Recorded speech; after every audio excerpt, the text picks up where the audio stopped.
run the world? Girls. Who run the world? Girls. Who won the world? Girls. Welcome to F1 Academy. We were so lucky to be behind the scenes for their season finale in Austin this year. So we're going to give you some background on the series and its drivers, the race weekend format, the schedule for next year, all while you get to see some of the cool footage we shot with them in Austin.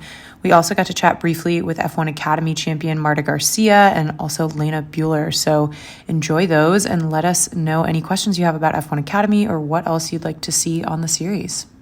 So F1 Academy race weekends are usually jam-packed. So on Friday, we kicked off with 2 40-minute practice sessions and then also a quali session. And for here, quali is a bit of a different format. So there's 2 15-minute quali sessions. Whoever comes first in quali number 1 will start in pole position for race number 2. And then whoever comes in number 1 for quali number 2 starts pole, but for race number 3. And then what happens for race number 2 is interesting. They actually reverse the top 8 positions from the second quali and have that be the starting grid. So after quali, then we have 2 races on Saturday. The first one is 30 minutes plus 1 lap, and the other is 20 minutes plus 1 lap. And then Sunday, a final day, final race, so the third race, that is 30 minutes and 1 lap. So lots going on. And another really cool thing about F1 Academy is that all 15 drivers actually have identical cars, which is very different from Formula One. Okay, and now an introduction to the teams and the drivers, starting with Campos Racing. So we have Nerea Marti, who is Spanish, coming off 2 successful W Series seasons.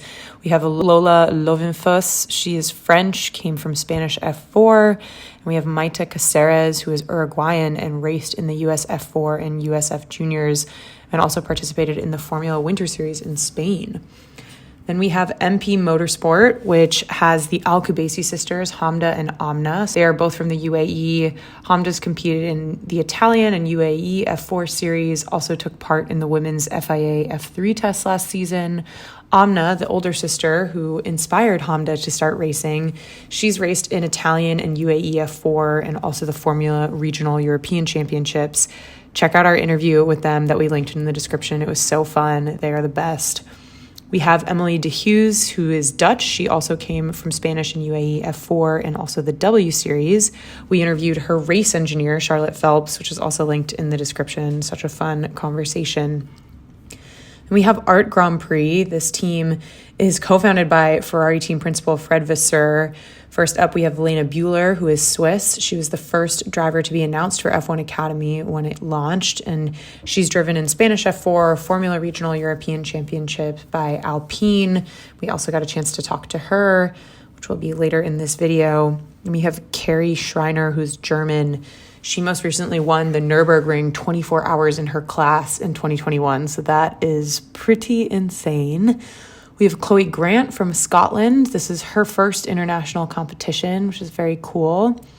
Then next team, Roden Carlin. So first up, Abby Pulling. She is British and an Alpine Academy member who also raced in the W Series. Very successful campaigns across everywhere she has raced. We have Jess Edgar, also British. We saw her get her maiden pole and win in Austin, which was incredible. Megan Gilks, she is Canadian, also raced in the W Series. And then last team is Prema. So Chloe Chong, she is British, youngest driver on the grid at 16. We got to know her family during the Austin weekend, including her siblings who came to support, which was so sweet. Then we have Marta Garcia, Spanish. She won this season's title, will be racing with Prema next year in the Formula Regional European Championships, which is very exciting. And finally, Bianca Bustamante from the Philippines competed across the W Series and UAE Formula 4, now signed with McLaren, their driver development program. We interviewed her on the podcast, so that is also linked in the description. And Prema was this year's Constructors Champion. Earlier this month, F1 Academy announced their 2024 schedule, and it's going to be co-located with all of the F1 races, which we love to see. We've talked about this on our podcast, but it's huge because basically then F1 Academy can plug into the existing F1 infrastructure and have even more people watch their races, both in person and through broadcasting. Next year will be 7 race weekends with 3 races each across 3 continents, and it'll feature a mix of traditional and street circuits. So the season kicks off on March 7th in Saudi Arabia, then goes to Miami, Qatar, Singapore, Zandvoort, and Barcelona, and then the season will finish on December 8th in Abu Dhabi. And another really exciting thing that's going to happen next year is that all 10 F1 teams will each be sponsoring a driver and have their logo on the F1 Academy livery. And Susie Wolf's goal is to make this a global series that reaches and inspires women around the world. We cannot wait to see what comes next, and they're just getting started. And, you know, Ian never had that role model to look up to. I didn't either. But suddenly, what really excites me is the idea that a little girl suddenly watching on TV can see one of our drivers and think, well, if she can do it, I can do it. And I think that's really powerful. I definitely didn't want to be seen as the girl or the woman running the women's thing, because I truly believe that F1 Academy can be valuable for this sport. It can be definitely a big positive, but we need to all be in it together, and we've got to build it up, and we've got to know that it's a long-term project. All right, Lena, congratulations. How are you feeling? First race done of the weekend. Yeah, I'm happy. For sure I want to win, but sometimes it's like this, we can't always win. I made a bad start, so I tried to recover after the safety car, and I think I did a good race and tried to catch Marta and Abby, but they was a bit too far for me. You've got 2 more races to go. What are you looking forward to for the rest of the weekend? Yeah, as always, I will do my best and try to do the best as possible. Great. And what are you looking forward to for next year? Yeah, we are in discussion for next year, so I will announce maybe few weeks. Yeah. All right, well, we're waiting. Thank you so much. Thank you too.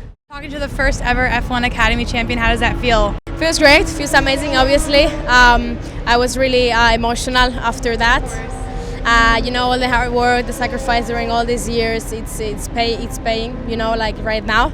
But yeah, just really happy right now. We're so happy for you. And what's your mindset now going for the rest of the weekend? Obviously, the mindset now, I think, is to focus on the team's championship as well. We want to win this one as well. And but the pressure of the championship, I think now it's like gone. So let's just try to focus also on have fun and all of it. Well, you deserve to have a fun weekend. Congratulations again.